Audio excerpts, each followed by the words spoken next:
Buenas noches. Buenas noches. Buenas noches. ¿Cómo andan?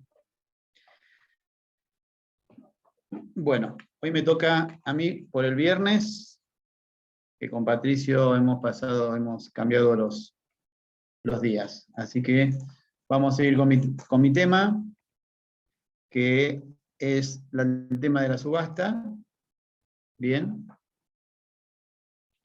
Vayan mandando mientras las asistencias por el chat, así no perdemos tiempo. Hoy voy a tratar de ver si puedo terminar todo lo de subasta, y después las dos siguientes clases que van a quedar, vamos a ver la parte de la unidad 15.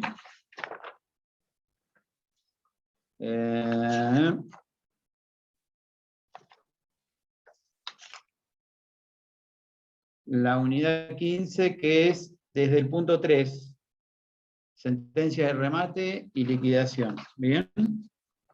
Son los dos puntos importantes. Después, ejecuciones especiales, hipotecaria y prendaria, vamos a ver si la tomamos entre Patricio y yo. No son temas importantes, así que le vamos a dar más importancia a los temas que vamos a dar nosotros. Bien. Habíamos quedado, estimados, a dar inicio a una sucesión. Ahora vamos a seguir con los distintos procesos y vamos a seguir con primero con la sucesión ab intestato, la que no posee un testamento, que aclaran cuáles son los herederos, cuestiones legales.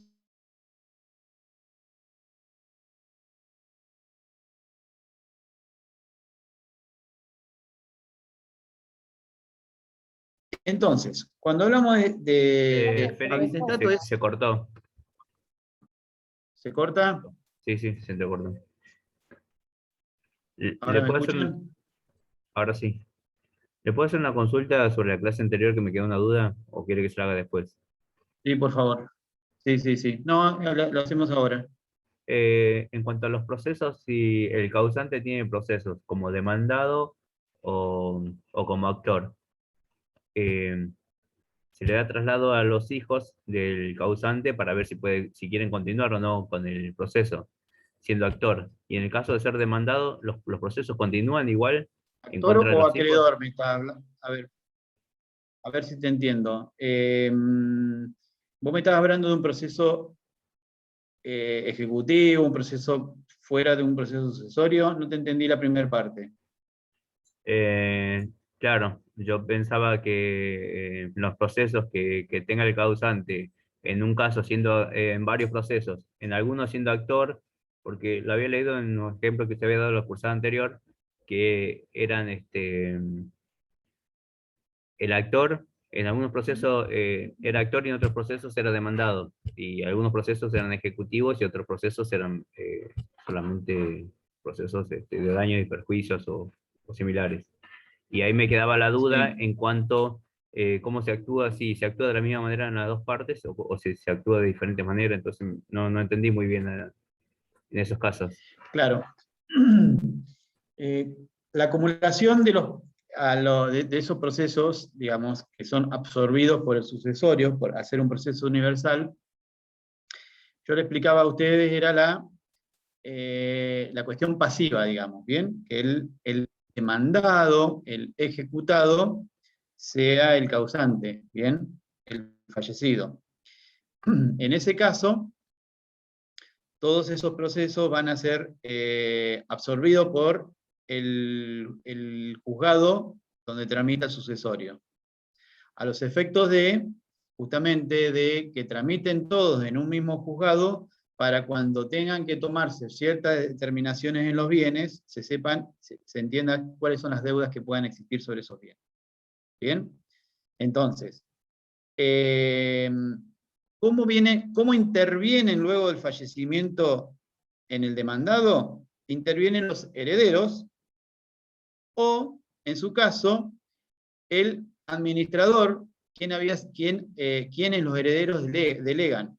Porque muchas veces dicen, no, mira, la verdad que yo no tengo ganas de estar detrás de ese expediente. Agarrá y intervení vos. ¿Bien?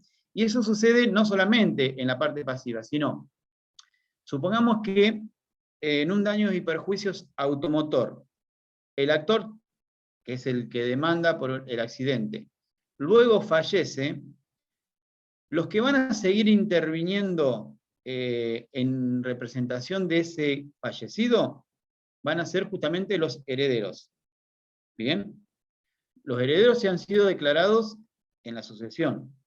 Si todavía no han sido declarados, son los presuntos herederos, y en ese caso, el juez de la sucesión es el que va a autorizar, ordenando un testimonio, se llama así, para que puedan intervenir en el proceso X, en este caso de daño y perjuicio, para que puedan seguir interviniendo y que el proceso siga su curso. ¿Bien? Luego, el resultado de lo que haya en ese proceso de daño y perjuicio automotor, ejemplo, se llega a sentencia, se logra cobrarle al demandado, hay un dinero líquido, ese dinero líquido se va a transmitir al sucesorio, ¿bien? Porque eso va a pertenecer al acervo, que nosotros le decimos, al acervo, al bien del sucesorio, previo pago de los gastos de ese proceso de daño y perjuicio, ¿bien? Pero básicamente, no sé si me entendiste, Iván, la diferenciación. Si es demandado el causante, básicamente, al ser acumulado, absorbido por el sucesorio, el ejecutante o el actor que quiere demandar al demandado siempre va a ir en contra del demandado fallecido. Pero ahí van a intervenir los herederos también. En cambio, si el fallecido es actor o ejecutante en una ejecución, ahí sí o sí, el proceso, cuando se hace saber que falleció el actor o el ejecutante, se suspende para que se integre la demanda, para que se presenten los herederos de ese actor o de ese ejecutado en ese proceso. Y ahí comienza de vuelta con su curso. No sé si te lo respondí, Iván. Sí, sí, perfecto, perfecto. Sí, sí, era esa lo que no podía redondear bien la idea de en cuanto fuera actor o fuera demandado, si lo absorbía directamente todo el juicio sucesorio, o si se llamaba a las partes, a los supuestos hijos, a herederos, a que sigan el proceso, en ese caso de ser actor y en el otro caso de ser demandado, qué camino seguía en ese caso al ser demandado. Pero después, ahora Claro. ya entendí que sigue el Sí, administrador y después va tal directamente vez al es más, juicio sucesorio. tal vez es más difícil, tal vez es más difícil entenderlo cuando fallece el que es actor o el que es ejecutante, y no cuando es demandado, porque cuando es demandado es sencillo, sabemos que va contra digamos, el fallecido, contra digamos, contra los bienes del fallecido. Ahora, cuando es actor, ahí a veces se complica, y muchas veces ahí empieza a figurar la figura de, valga la redundancia, del administrador, que es el que está habilitado para hacer las gestiones respectivas en distintos procesos. ¿Bien? Eso pueden o intervenir todos los herederos que se ponen de acuerdo, o decir, mira, yo la verdad que no quiero, te doy todas las facultades a vos, hermano, y intervenir en todas las causas que corresponden. Entonces le dan todas esas facultades. ¿Bien? Entonces ahí es donde empieza a intervenir. Bien, entonces seguimos con respecto a la sucesión habitetato, y en primer lugar se entiende que no hay un testamento, o que el testamento fue declarado inválido, porque puede haber sucedido de que sí existió un testamento, pero fue declarado inválido por cualquier razón, porque se puede haber iniciado como testamentaria, pero se presentan los herederos, declaran la invalidez. A ver, ¿saben cómo es la invalidez normal que se ven muchas veces? Existe muchas veces un abuso de parte de terceros ajenos, donde se aprovechan de la debilidad mental de una persona de edad, bien, que saben que le queda poco tiempo de vida, y le hacen generar un testamento. Bien, entonces declarar la invalidez es declarar la invalidez para determinar que al momento de él haber practicado ese testamento, no se encontraba con, en sus razones mentales normales, y ahí, bueno, eso va a tener que probarse, por supuesto. ¿Bien? Pero eso, un poco, eso viene a la respuesta de cuando ustedes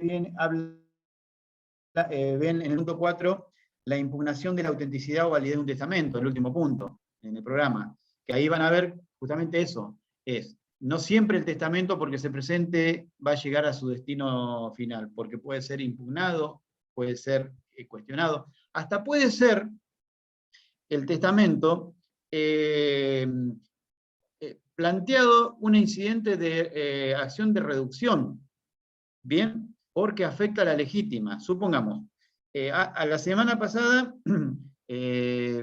firmé una resolución donde ordené justamente eso. El testador le testó en su oportunidad a la segunda mujer el 100% del bien. Y ahí cometió un error. ¿Por qué? Porque el 50% de ese bien le pertenecía a sus hijas del primer matrimonio. Entonces, ahí afectó a la legítima. Bien, hubo un planteo, porque se inició como testamentario, se presentaron los hijos y dijeron, no, un momentito, acá me está afectando a la legítima. Hubo el planteo y efectivamente yo hice lugar a la acción de reducción, que justamente es no declarar inválido el testamento, sino decir, te lo reduzco. Bien, te lo reduzco a lo que corresponde para que no afecte a la legítima. Va a ser válido el testamento con el 50, pero el otro 50 le pertenece a las hijas y es un carácter de heredera legal, legítima. ¿Bien?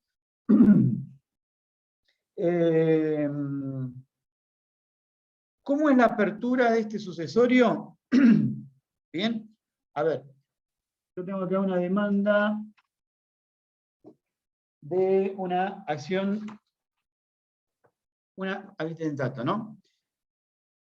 Los requisitos fiscales, previsionales, eso no lo vamos a ver porque ya lo vieron, pero yo cuando inicio una demanda, y cuando yo dentro de la justicia, lo primero que hago es controlar básicamente los legitimados. Empiezo con los legitimados. A ver, entonces veo, ¿me adjuntaste el certificado de defunción del causante? Eso es básico, porque ahí es el primer punto. ¿Bien?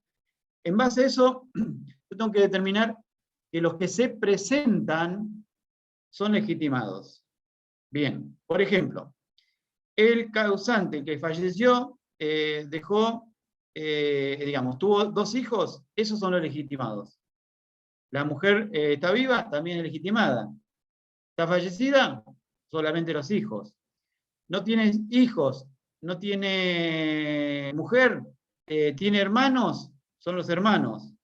Tiene solamente padres, son los padres. Bueno, todo eso es a los fines de determinar lo que es la rama. Cuando uno habla de la rama, en las sucesiones nosotros trabajamos mucho con las ramas, ¿bien? Para entender bien hasta dónde llegamos. Ahora, lo que yo tengo que determinar es con los certificados de nacimiento para acreditar el vínculo. ¿Bien? A mí me ha pasado últimamente que venía el hermano y decía, inicio la sucesión de mi hermano, él era soltero, mis papás, dice, están fallecidos, pero no tengo cómo acreditarlo. ¿Por qué? Porque fallecieron y ahora, en este momento, tendrían 125 y unos 130 años. Y el que falleció tenía 85. ¿Qué hice yo? Lo di por válido, que los padres están fallecidos porque a una razón normal de 120, 125 años, se entiende que es muy raro que exista, que lleguen a esa vida. Ojalá que yo llegue a esa vida, pero no creo. Entonces ahí lo dimos por válido, acreditamos el vínculo de hermano y ahí ya está legitimado. Otra de las cuestiones que me han llamado la atención que han iniciado, supongamos, es, han iniciado, a ver, el conviviente que no está casado, ¿puede iniciar la sucesión? No, doctor. ¿Por qué? Depende. ¿Por qué? Primero porque no es el Ahí está, legitimario. me gustó las dos, ¿eh? Me gustó las dos situaciones. Uno es no y el otro depende. El no está bien y el depende también. A ver, quiero el que me diga el no. Gabriela, vos me habías dicho... Claro, los legitimarios en este caso serían los descendientes, ascendientes, y en este caso es una persona que convive, no es el cónyuge, por lo tanto, no sería el legitimario por la ley, digamos, a no ser que haya un testamento en el cual la persona difunta diga que le cede cosas, pero en realidad por la Pero ley... estamos en un proceso de sucesión sin testamento. ¿Bien? Si hubiera un testamento... Entonces, por la ley no está llamada a suceder. ¿Saben por qué le pregunto esto? Porque con el Código Civil y Comercial se creó el registro de convivientes. ¿Bien? Pero el registro de convivientes no habilita el carácter de heredero. Hubo justamente un congreso internacional de hace poquito, todo virtual, de La Rioja, donde se trató ese tema de civil, y justamente se hizo hincapié en esa situación, porque es muy recurrente, no es que diga, uy, qué burro, mirá la presentación que hizo, no, se ha hecho más de una vez unos planteos en ese sentido, y lamentablemente, fíjense cuáles las opciones o las soluciones que decían en el Congreso. Decía, bueno, uno es lo que decía Gabriela, bueno, que deje un testamento, por un lado. Otro es que generen una sociedad o un condominio, porque ahí ya dividen los bienes. Entonces ya tienen el derecho que le corresponde. ¿Bien? Esas son las opciones, pero legalmente no tienen derecho. Pero a ver, Iván me parece que me dijo quizás, o no siempre, o posiblemente, ¿no? O alguien me dijo, no sé quién. O Depende. depende. ¿Por qué? A ver, ¿por qué depende? Y depende porque si el conviviente también tiene bienes o se formaron como sociedad antes y no son ni cónyuge, entonces me parece que no todo es del causante en ese caso. Sí, pero estás errándole en el tema, porque, a ver, estamos hablando de una sucesión. En ese caso, esa persona, la acción que tiene que iniciar es una disolución de sociedad de hecho. ¿Bien? Básicamente es eso. Entonces, no puede ir a una sucesión. ¿Por qué quiero decir? Disolución de sociedad de hecho, ¿por qué? Para poder reclamar la parte que le correspondería a ella. ¿Bien? O dividir, si estaba en condominio, en ese 50%, la titularidad de ella. Nada más que ese es el derecho. ¿Bien? El otro derecho le va a corresponder si existen hijos del matrimonio anterior, si existen padres, si existen hermanos, etc. Esos bienes del otro 50% se los va a quedar la otra parte. ¿Bien? O sea, ahí está esa diferencia. Por eso, cuando vos me dijiste, tal vez, no, ¿saben cuál se puede dar la situación? Por más que no esté casado, pero tienen hijos. ¿Bien? Entonces, por supuesto, heredan los hijos de forma directa, pero tienen hijos de menor edad, por ejemplo, y ella actúa en representación de los hijos. ¿Bien? Es esas las únicas particularidades que se pueden dar. ¿Bien? Pero que queden claro que no tienen ese derecho. Ahora, otro requisito, ese es un requisito para dar inicio, controlamos estos, ¿bien? No hace falta que denuncie el bien, ¿por qué?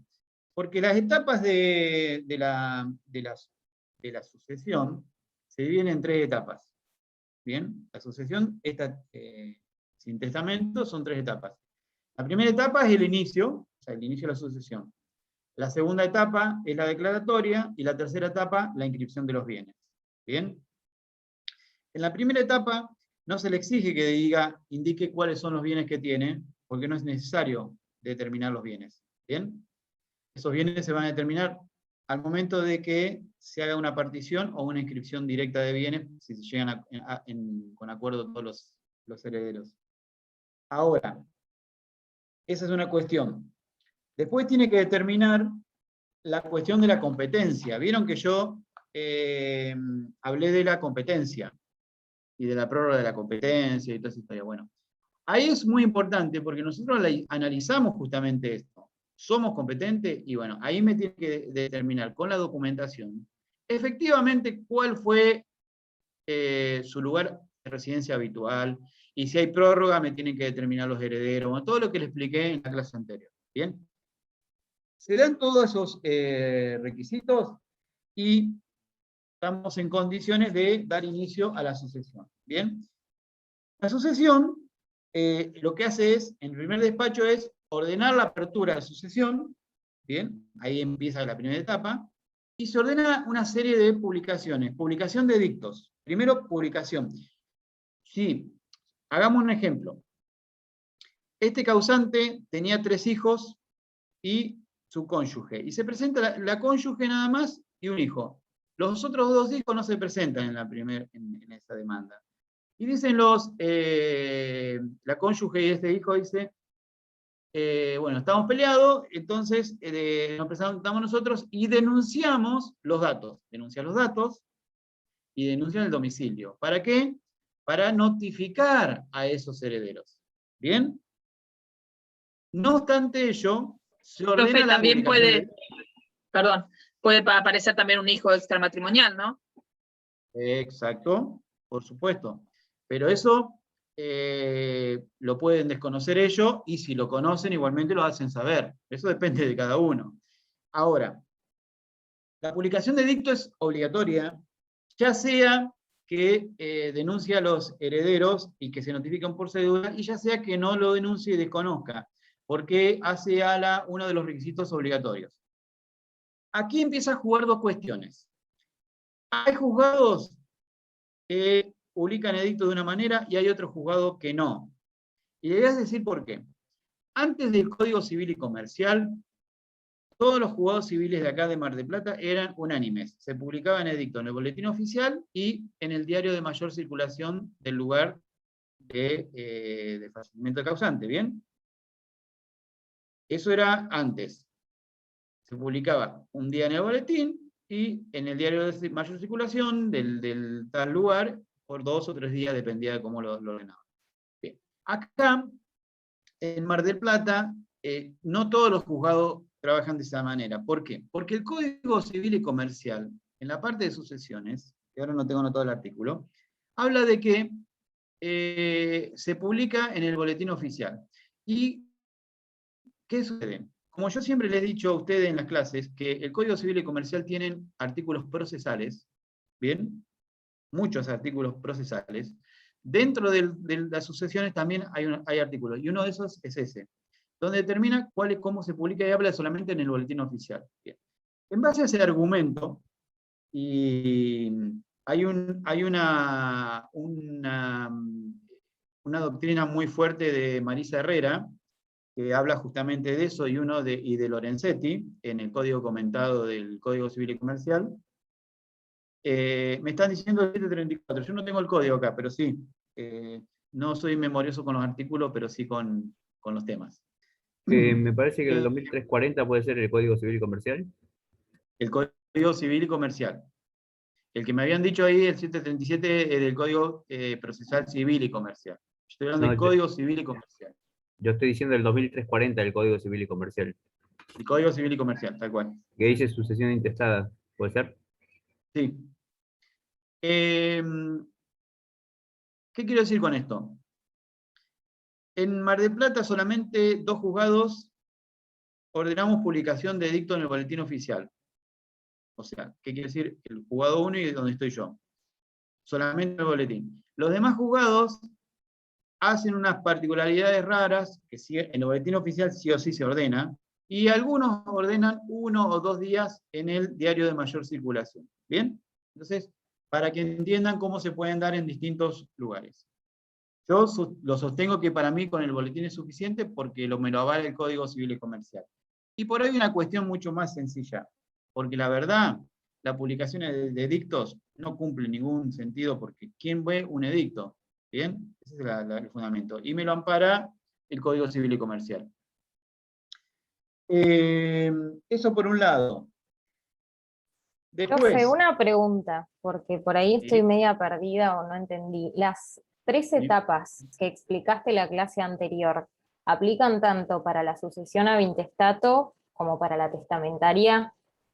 Y ahora estás Exactamente. explicándola a La intestato, avintestato. sin testamento. Exactamente. Bien, Sin gracias. testamento. ¿Por qué se diferencia? Ahora yo después voy a llegar a la testamentaria. La testamentaria tiene una particularidad, pero sí también se dicta declaratoria si hay herederos en la testamentaria. Porque en la testamentaria no significa que no haya herederos. Significa que hay un testamento y que también puede haber herederos. ¿Bien? Entonces también existen las 3 etapas. Si hay o no declaratoria, pero lo vamos a llegar a ver, así que no se preocupen. ¿Qué más se ordena en el inicio? Se ordena una orden de planilla al registro de juicios universales. ¿Recuerdan ustedes por qué era? Juicios universales. ¿Recuerdan? Por si Era para existe una determinar- sucesión A ver, una solución abierta. Sucesiones en la provincia. anterior. Para evitar Para la duplicidad de determinar- trámites. Perfecto, Claro. muy bien. Bien, se dicta eso.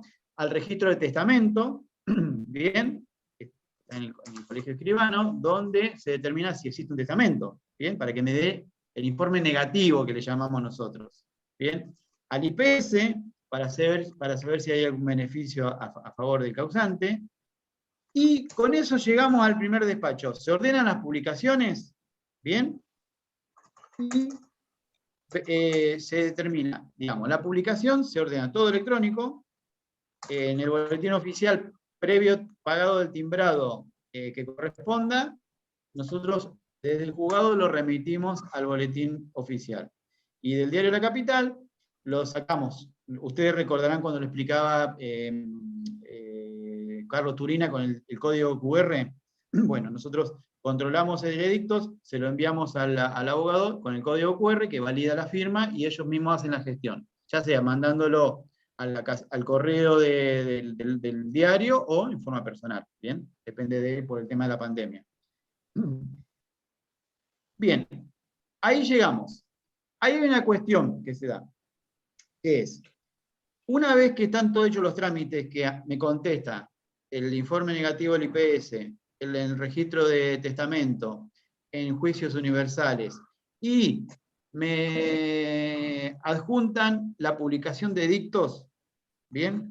¿Por cuántos días se publican los edictos en el boletín oficial y en el diario de mayor circulación? 3 días. 30 días. 3 días. Sí. Código Civil y A ver, Comercial dice- hay una diferencia terrible entre 3 y 30 días.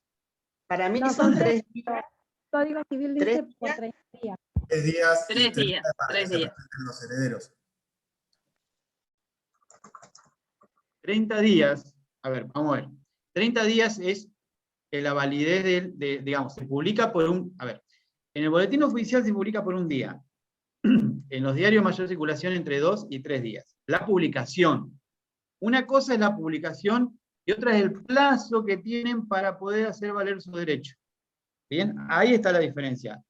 El plazo para hacer valer su derecho son 30 días. Perdón, 30 días un día la en el, publicación. en el boletín oficial. Bien. Y en algunos juzgados, lo que es en los diarios mayor circulación, ordenan la publicación por 2 o 3 días. Depende de cada uno. Eso está determinado en el despacho. Bien. Ahora, lo más importante es, justamente, cuál es el plazo que tienen después de la publicación de la última. Siempre tienen que tomar en cuenta, supongamos que se hizo 3 en el boletín, desde la última, ¿cuál es el plazo para poder hacer valer su derecho en el sucesorio? Son 30 días. Si llegan a los 30 días, vencidos los 30 días, ya está en condiciones el abogado ¿para qué? Para pedir que se dicte la declaratoria de herederos. Pero no se dicta sin más. Lo que se hace es, señor juez, certifique el vencimiento del plazo. ¿Bien? Un funcionario me hace saber a mí, señor juez, se encuentra vencido los 30 días, estamos en condiciones de proceder al dictado de declaratoria. ¿Qué hago yo? ¿Dicto declaratoria? No. Previo, tengo que remitir, darle una vista al fiscal. Ustedes recuerden, en la sucesión, la intervención del fiscal se da en 2 momentos. Antes la declaratoria y después la declaratoria. Antes de la declaratoria, se le da vista al fiscal, y el fiscal dice, está en condiciones de poder dictar declaratoria. O antes del testamento, cuando veamos el testamento, está en condiciones de aprobar el testamento. Luego de la declaratoria, que se dicta la declaratoria, se remite, se da nueva vista al fiscal para que diga, ceso mi intervención. Esa es la única intervención que tiene el fiscal. ¿Bien? ¿Cuál es su función? Es porque, como hay un cambio de estado, ¿bien? De estado de fallecido, entonces tiene que tomar vista al fiscal. Ahí estamos en la primera etapa, ¿bien?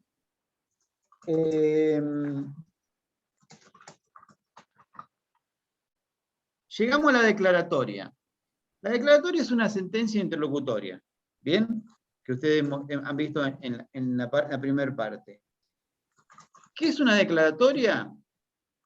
Ustedes en la estructura van a ver el análisis, que va a decir que conforme escrito tal, se acredita el fallecimiento con la documentación, certificado de defunción de fulano con fecha tal. Este señor era soltero, viudo, casado, etc. Si era casado, nos indican quién es en la declaratoria, quién era la mujer o el hombre. Luego indica si tenía hijos, los hijos, la edad de los hijos, ¿bien? La fecha de nacimiento, si se encuentran vivos, eso es importante también, y luego los pasos procesales, que es que se publicaron edicto, que se remitió la planilla de juicio universal y que fue negativa, etcétera, etcétera, y la vista al fiscal. Una vez que llegó a eso, resulta, y ahí se declara heredero a, en este caso supongamos que sean 3 hijos, a fulano, mengano y sultano, los 3 hijos, y se le hace saber abajo, si existe una cónyuge, digamos, o un hombre y una mujer, que queda salvo los derechos, los bienes gananciales que le corresponde a esa cónyuge. ¿Bien? Eso queda bien determinado. Amén también en su carácter de heredero que puede tener, en el caso que sea casado en segundas nupcias, supongamos. ¿Bien? Entonces, lo que hace esta declaratoria es declarar, reconocer el carácter de heredero emergente de la ley. Básicamente es esto. Es muy importante que esta sentencia no tiene una eficacia de cosa juzgada. ¿Recuerdan ustedes en la anterior que hablamos de sentencia de cosa juzgada? Lo pasamos muy por arriba porque no estaba en el programa, pero entienden de qué se trata. Esto no hace una cosa juzgada, ¿por qué? Porque en cualquier etapa de este proceso iniciado, este sucesorio nunca finaliza. En cualquier etapa pueden surgir nuevos herederos. ¿Bien? Entonces, puede existir un tercero que no presentó a hacer valer su derecho y diga, señor juez, me presento y solicito que me declare heredero. ¿Bien? Entonces, lo que se hace es sacar una ampliación de la declaratoria de herederos, ¿bien? Que se relaciona con esta declaratoria originaria. Y así sucesivamente. ¿Vieron que hoy me hablaban de una afiliación? Puede suceder que se dicte una afiliación, una acción de filiación, se lo declare hijo de este fallecido, y va a tener el derecho a ejercer en la sucesión en el momento que se haga valer su derecho en dicha sucesión. Porque hay que entender lo más importante. El que se presenta luego de dictar la declaratoria va a intervenir y va a tener el derecho a partir de, si se dictó declaratoria, se ordenó la inscripción de 2 bienes, y este tercero se presenta luego de que los bienes ya fueron inscriptos a favor de los que estaban declarados en su oportunidad, este no puede hacer nada. ¿Bien? Va a adquirir su carácter heredero a partir de ahí. O sea, no tiene efecto retroactivo. No, salvo que demuestre alguna irregularidad, donde pueda plantear alguna nulidad, pero lo va a tener que plantear por un incidente. ¿Bien? Pero si no, normalmente, el que interviene posterior a una declaratoria para que se amplíe y sea declarado un heredero, va a tener su derecho a partir de. ¿Bien?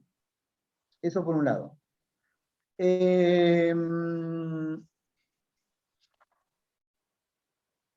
¿Alguna duda con respecto a este tipo de sucesión? Doctor, una pregunta. Con respecto a esta persona que puede llegar a aparecer, un hijo que aparezca y va a tomar, digamos, los bienes en las condiciones que se encuentra, ¿no? Va a pedir Exactamente. porque en realidad va a reducir Que de no te una. escuché. Entonces va a pedir una reducción, porque usted habló de las formas en las cuales va a tomar esos bienes. Supongamos que le queda, no sé, un porcentaje a uno y un porcentaje al otro, de eso se reduce para que el otro pueda subsumirse, o ¿cómo sería? Sí, ¿no? No, no. Ahí está la diferencia. La reducción. O sea, ¿qué sería entonces? A ver, No reducción, cuando yo hoy sino- hablaba de la acción de reducción, o cuando ustedes vean en familia y sucesiones, acción de colación, bien, acción de nulidad, eso sí retrotrae. Cuando yo hablo acá de que el heredero que se presenta luego de dictada la declaratoria y en el interín que él se presenta, antes de él presentarse, se inscribieron dos bienes, ya perdió ese derecho de esos bienes. ¿Bien? Lo que él va a adquirir su derecho a partir de que una vez que él se presente, supongamos que justo cuando él se presente estamos en un momento de inscripción y no logramos todavía la inscripción. Ahí sí suspendemos la orden de inscripción, porque tenemos que determinar qué pasa con ese heredero. Ahí llegó justo. Pero supongamos que el heredero llegó tarde porque ya se inscribió y lamentablemente ese heredero va a tener derecho de los bienes a futuros, que puedan existir o no. ¿Bien? Entonces, eso es una cuestión. Ahora, la acción de reducción, la acción de colación, la acción de nulidad, eso tramita por separado porque eso sí corresponde plantear si hubo alguna irregularidad. Porque muchas veces, no es que lo va a plantear un heredero que se presenta a posteriores. Muchas veces las acciones de decoración y de reducción la presentan los herederos que se presentan desde el comienzo. Lo que pasa es que plantean, ¿por qué? Porque hubo donaciones en vidas a los herederos que no correspondían porque afectaba a la legítima, supongamos. Y ahí empieza a jugar la acción de reducción, la acción de colación, etcétera, que no nos vamos a meter en esto porque lo mío es, o en este proceso es bien lo que es procesal. Bien, nosotros no le vamos a preguntar sobre esos institutos. Con respecto a la sucesión testamentaria, con respecto a la sucesión testamentaria, bien, se entiende que debe existir un testamento, bien, que este testamento sea válido en cuanto a sus formas, bien. Ustedes conocerán testamento. Los más comunes, bueno, los testamentos que se realizan a través de un escribano, que eso le da una validez fuerte, bien, porque pasó por un fedatario.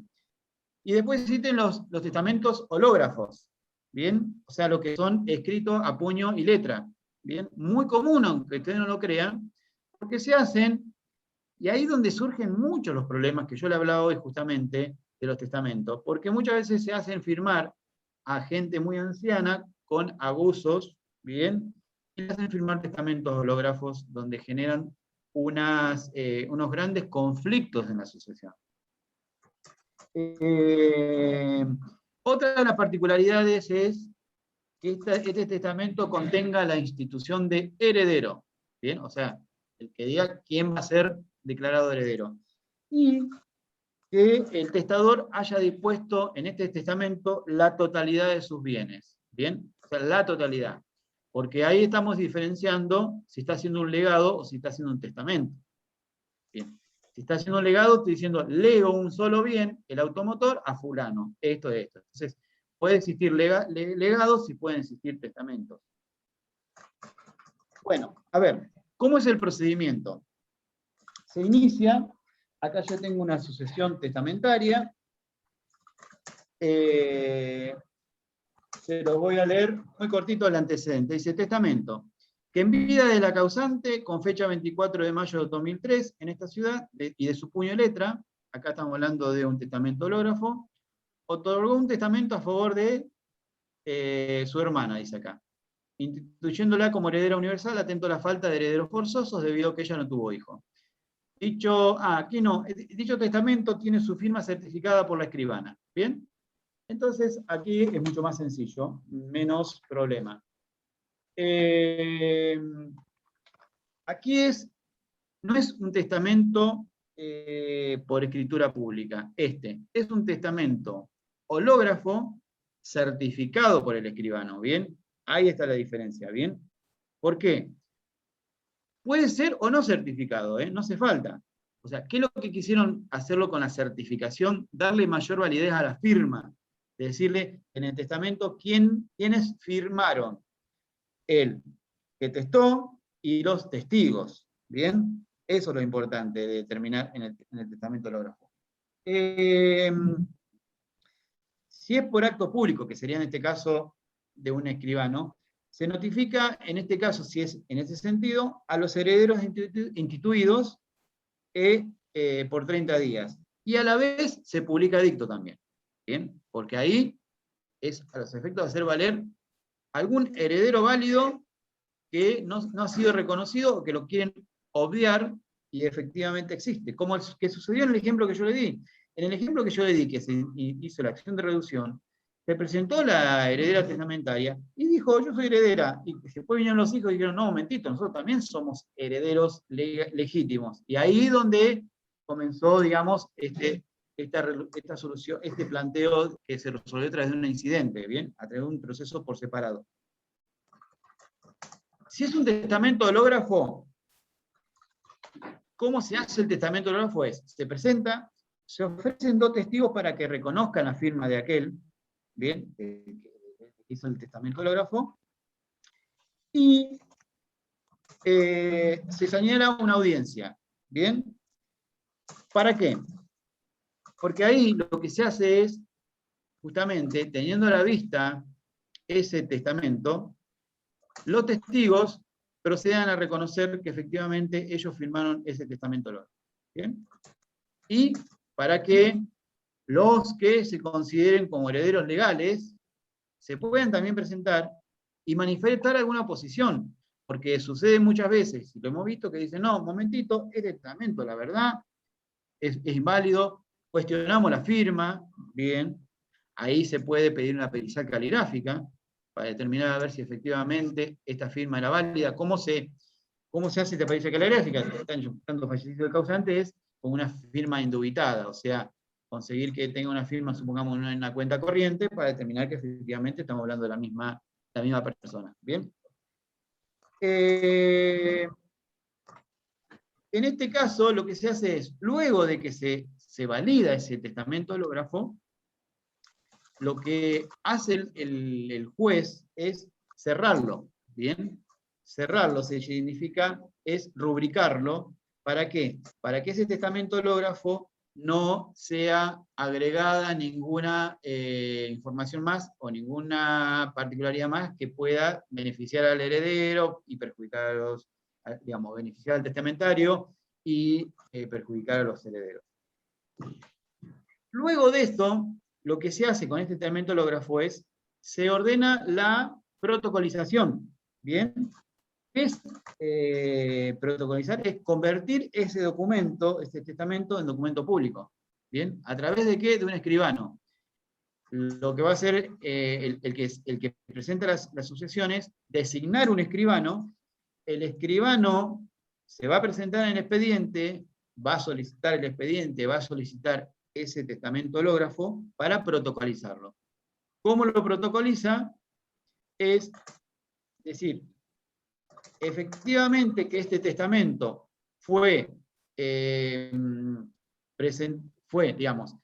hace la transcripción total de ese testamento hológrafo, detallando quiénes son los testigos, que se encuentra indiciado en tal juzgado, etcétera, etcétera, y le da una rúbrica, una validez legal como fedataria.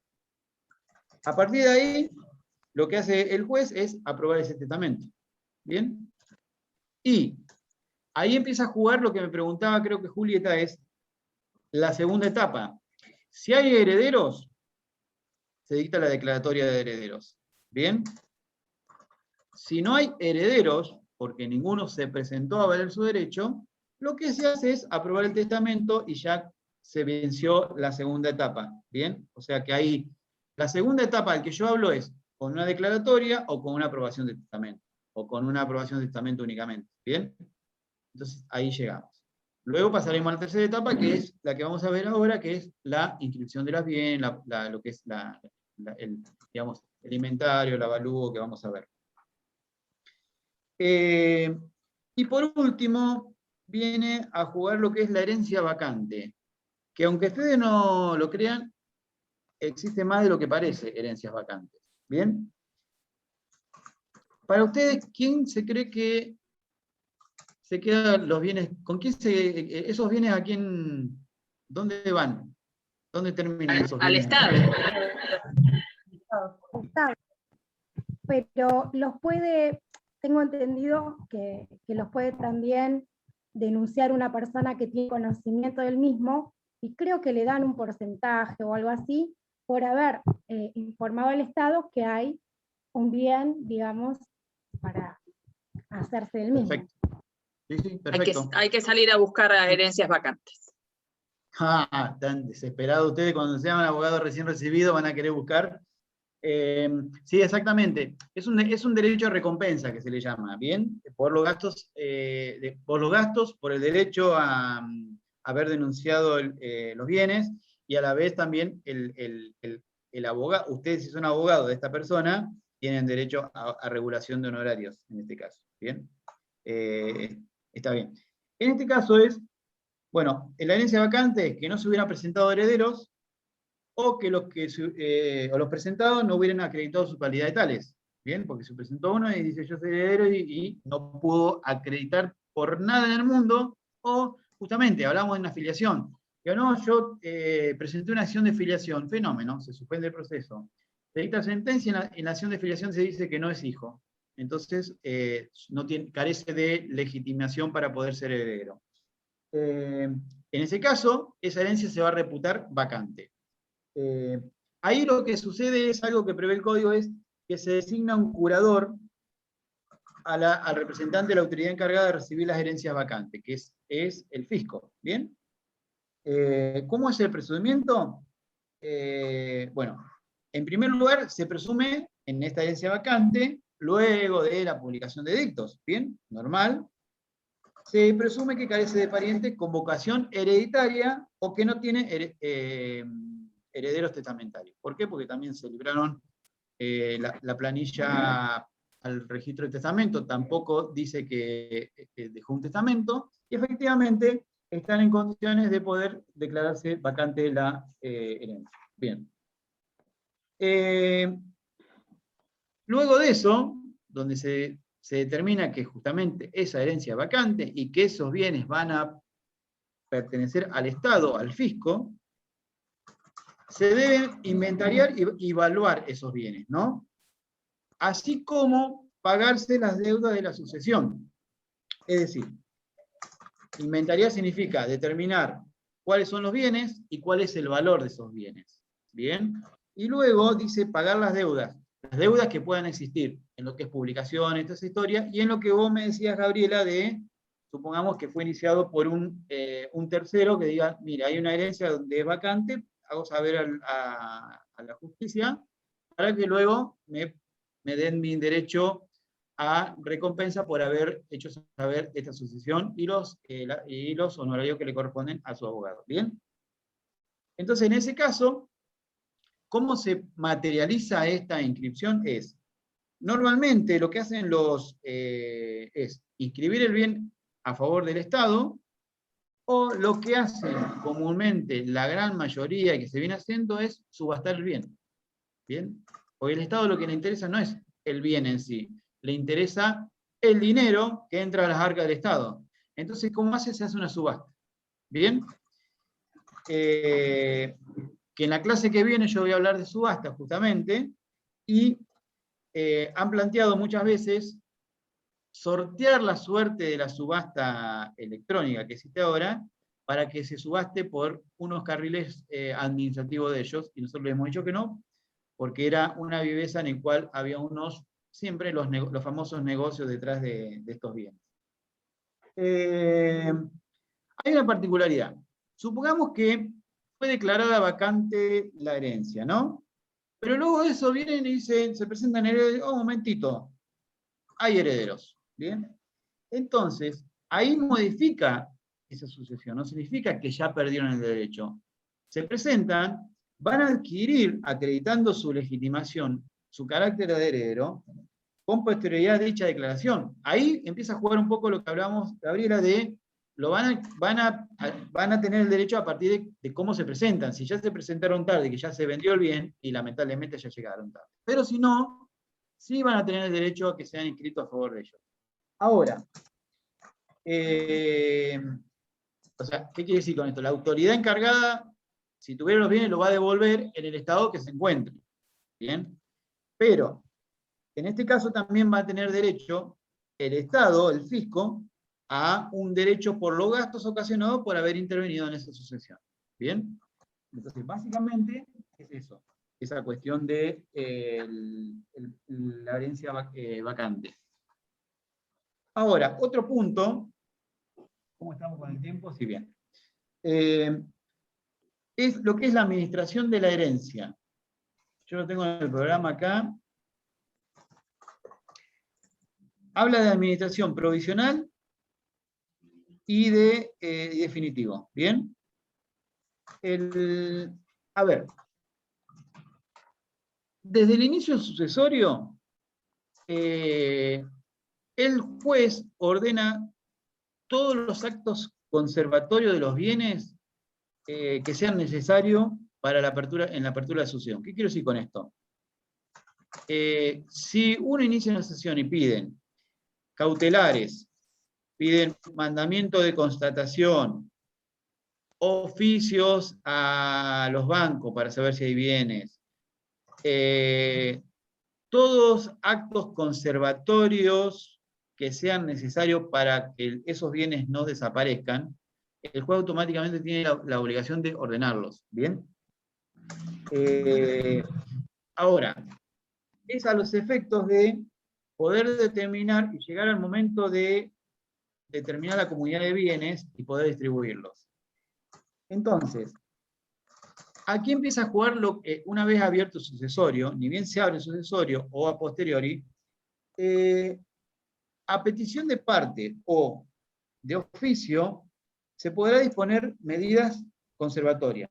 Y a la vez, se va a poder solicitar la designación de un administrador. La diferencia entre administrador provisorio y el administrador definitivo se da en la etapa en que se solicita. El administrador provisorio va a intervenir, se le solicita antes de la declaratoria o la aprobación del testamento, ¿bien? Hasta que se nombre un administrador definitivo. ¿Bien? Entonces, normalmente se ordena un administrador provisorio para designar un administrador provisorio tienen que ponerse de acuerdo todos los herederos. ¿Bien?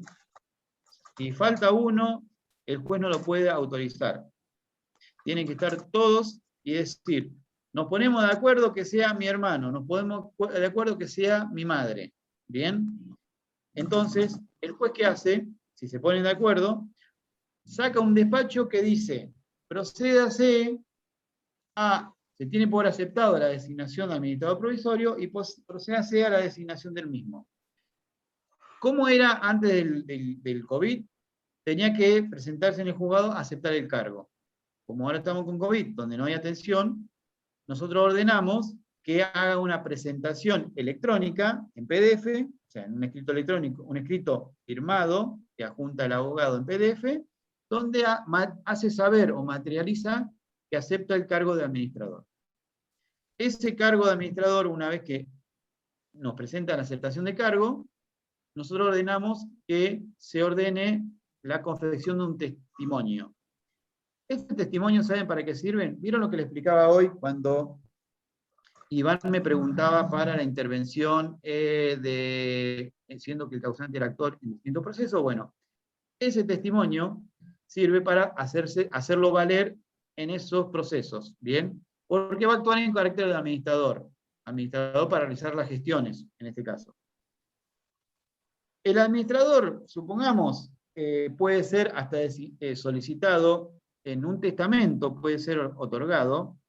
Vieron que en un testamento se ordena que en el heredero también se puede designar un administrador, se puede designar un albacea, y el albacea hace las veces de administrador. ¿Por qué? Porque puede ser que tenga muchos bienes, y al fallecer esos bienes están todos alquilados. Entonces, la percepción de los alquileres la va a administrar justamente este administrador provisorio, y una vez que lo perciba, lo va a dividir en cada uno de los herederos. ¿Bien? A los efectos de poder que quede bien transparente el acto en una sucesión. Ahora, si no se ponen de acuerdo, lo que hacemos nosotros es fijamos una audiencia. ¿Bien? ¿Para qué? Para escuchar a todos los herederos y tratar de conciliar a ver quién va a ser heredero. Si en la audiencia no se ponen de acuerdo, el juez automáticamente está facultado para designar un administrador judicial. ¿Bien? El administrador judicial se hace por sorteo, o sea, al organismo de contralor, donde se designa un contador. Un contador porque es el especialista en los trámites justamente que corresponden. Y la particularidad que tiene es que este administrador requiere una remuneración, a diferencia de los otros administradores. ¿Por qué? Porque es designado judicialmente y es el que interviene un tercero ajeno a la sucesión. ¿Bien? Entonces ahí hay una diferenciación. En los otros, como principio general, son sin remuneración, salvo que las partes los herederos se pongan de acuerdo y dicen, sí, lo designamos a mi hermano administrador y también le damos un derecho a una remuneración por el trabajo que hace. Es una cuestión voluntaria. Pero eso no es obligatorio. En cambio, en un administrador judicial designado por el juez, sí o sí, tiene un derecho a una remuneración. Siempre se entiende que el administrador es lo que se llama, tiene la figura del carácter de mandatario, ¿bien? O sea, cumple las funciones ordenadas en su oportunidad. Eso por un lado. La particularidad que tiene el administrador, me dice, ¿el administrador judicial es definitivo? No, el administrador provisorio es el designado al principio. El definitivo, luego de dictada la declaratoria, bien, porque cuando ya estamos a dictada la declaratoria, ya estamos en condiciones de distribuir los bienes, ahí se puede designar, y se designa, un administrador definitivo. Ese administrador definitivo va a intervenir hasta la división de la totalidad de los bienes, ¿bien? O sea, su intervención finaliza cuando se distribuyen la totalidad de los bienes. La figura más común es un provisorio. ¿Por qué?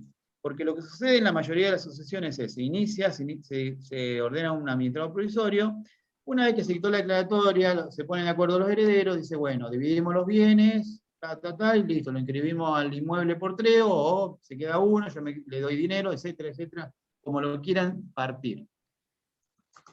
Pero sucede muchas veces que no se ponen de acuerdo, porque existen muchos bienes, hay sociedades, ¿bien? Y hay conflictos familiares. Entonces se designa un definitivo luego de la declaratoria, porque ese definitivo va a intervenir, como les decía, hasta la finalización de la distribución del último bien. ¿Bien?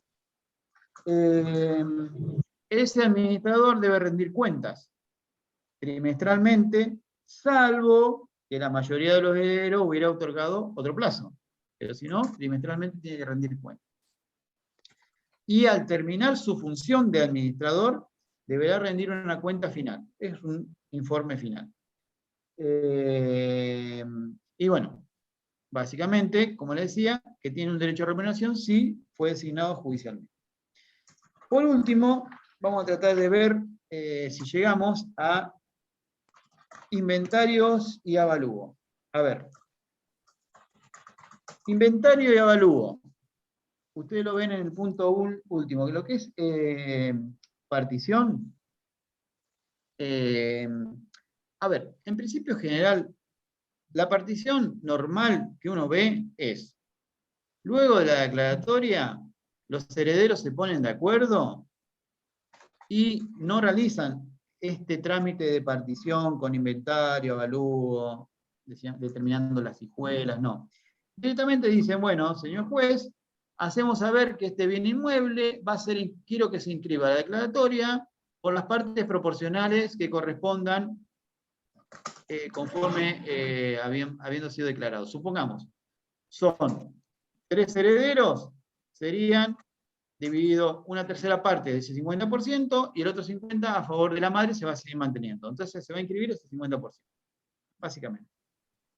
Con la inscripción, nosotros cuando ordenamos la inscripción, ahora vamos a ver partición, supongamos que indicaron un bien inmueble. ¿Cómo es el trámite de la inscripción de ese bien en un registro de la propiedad inmueble? Supongamos, le pedimos algo que se llama declaración jurada de bienes. Es un formulario donde hace una declaración el abogado con la firma de la parte, donde indica cuál es el bien, cuál es el valor del bien, y se determina la tasa y sobretasa que corresponde a ese bien, a esa totalidad del bien. Ustedes recuerdan que estudiaron la tasa y sobretasa, que era el 2,2%, y el 10% sobre la sobretasa sobre ese 2,2%. Bueno, ahí es donde se va a determinar en esa declaración jurada. La declaración jurada de un bien inmueble tiene una particularidad que si el valor del bien inmueble es 1.000.000, se le agrega el 10% de ese millón, porque se entiende que ese 10% es el valor de los bienes muebles que existen en el inmueble. ¿Bien? Eso hace a la evaluación fiscal. Le exigimos justamente la evaluación fiscal, le exigimos el informe de dominio actualizado. O sea, el informe de dominio es el informe de dominio del registro de propiedad que me diga que ese bien está inscrito a favor del causante. ¿Por qué pedimos el informe de dominio? Porque también ahí nos salta si hay alguna cautelar. Si hay alguna cautelar que me imposibilita inscribir el bien, se lo hacemos saber, porque no podemos ordenar la inscripción del bien si existen cautelares vigentes. Van a tener que solucionar ese gran problema con los procesos donde se encuentran tramitando esas cautelares. ¿Bien? Y pedimos también una anotación, digamos, informe de dominio y una anotación de bienes, digamos, para que determinar si el causante estaba inhibido. Porque ahí también va a tener un gran problema porque va a tener que levantar la inhibición. Esos son requisitos fundamentales para, previo a la inscripción del bien, nosotros lo vamos a exigir. ¿Bien? ¿Por qué? Luego que esté cumplido eso, con la evaluación fiscal ordenamos que está cumplida con la tasa, que está cumplido con el informe de dominio y con la declaración jurada, y procedemos a la regulación de honorarios. Esto que yo estoy hablando en este momento es la tercera etapa, la inscripción del bien. Esta es básicamente la tercera etapa.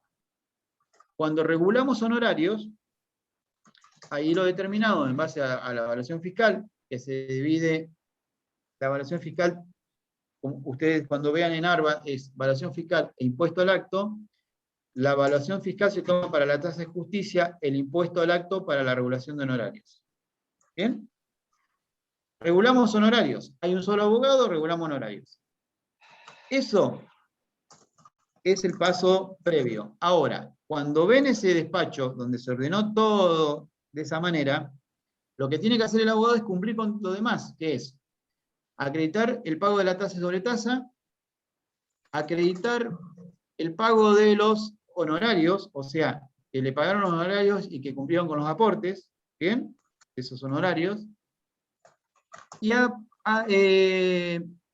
acreditar algo que también está previsto desde el año 2011, creo que es un informe de bienes en ARBA, que es para determinar si está exceptuado o no al pago de ese tributo. ¿Bien? ¿Por qué? Si el valor del bien es muy alto, se le exige un tributo, ARBA le exige. ¿Bien? ¿Se cumplió con todo eso? El abogado acredita todo el cumplimiento. Lo que ordenamos nosotros es la orden de inscripción al registro de la propiedad inmueble con oficio y testimonio. ¿Bien? ¿Cómo se materializa? Se materializa con un folio de seguridad. ¿Bien? Algunos no sé si habrán escuchado alguna vez, pero el folio de seguridad es la que ordena la inscripción. Donde en el folio de seguridad es un folio firmado por mí, como juez, y luego acto seguido se le agrega el oficio, que es un oficio predeterminado por la Corte, porque es un formulario tipo, donde se indica cuál es el bien, cuál es el porcentual que le corresponde a cada heredero y la orden de inscripción. Y luego el testimonio. El testimonio es el detalle de la declaratoria y de la orden de inscripción en ese testimonio. Eso se diligencia en el registro de la propiedad inmueble de La Plata y ahí se inscribe. ¿Bien? Ahí se materializó esa inscripción. ¿Por qué yo estoy hablando que se hace en papel? Porque es la única excepción que no se hace en forma electrónica. ¿Bien? Ustedes cuando vean cautelares, y seguro que ya habrán visto, las inscripciones de las cautelares se hacen en forma electrónica. O sea, lo materializa el juzgado a través del sistema a un domicilio constituido electrónico y no se hace en papel. Inscripción, levantamiento, reinscripción, inhibición general de bienes, todo eso se hace en forma online. En cambio, la inscripción de la declaratoria para modificar el estado de un bien en una sucesión se hace en papel, soporte de papel con el folio de seguridad. ¿Bien? Eso sería por un lado, si estamos hablando de la inscripción de un bien donde no hubo conflictos con respecto a los bienes, ¿bien? Donde se hace una declaración jurada. Distinto es cuando hay que determinar los bienes, se hace una partición, se determina quién corresponde a uno, quién corresponde a otro, etc. Eso lo vamos a ver en la próxima clase, que va a ser la última parte, y después yo voy a empezar con la bolilla 15, en la parte de netamente de ejecución, subasta, liquidación, gasto de escrituración, orden de privilegio. ¿Alguna pregunta?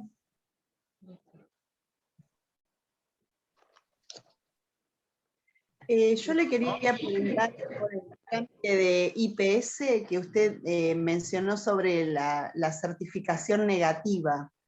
Sí. Porque yo estuve buscando los dos artículos que usted dijo de la ley, no me acuerdo el número de la ley, pero que hablaba de que cuando hay una percepción indebida de fondos del IPS y que el juez no podía entregar los bienes hasta que esa percepción indebida se restituya. Pero no sé qué relación tiene con el informe negativo. Indebida se da, muchas veces en el IPS, vos fíjate que la percepción de indebida puede haber sido que al fallecer se siguió extrayendo ese dinero y ese dinero no tendría que haberse sido extraído porque ya había fallecido tal persona. Entonces, esa percepción indebida que vos me decís es la que va a tener que ser reintegrada por los herederos, porque muchas veces sucede eso. ¿Bien?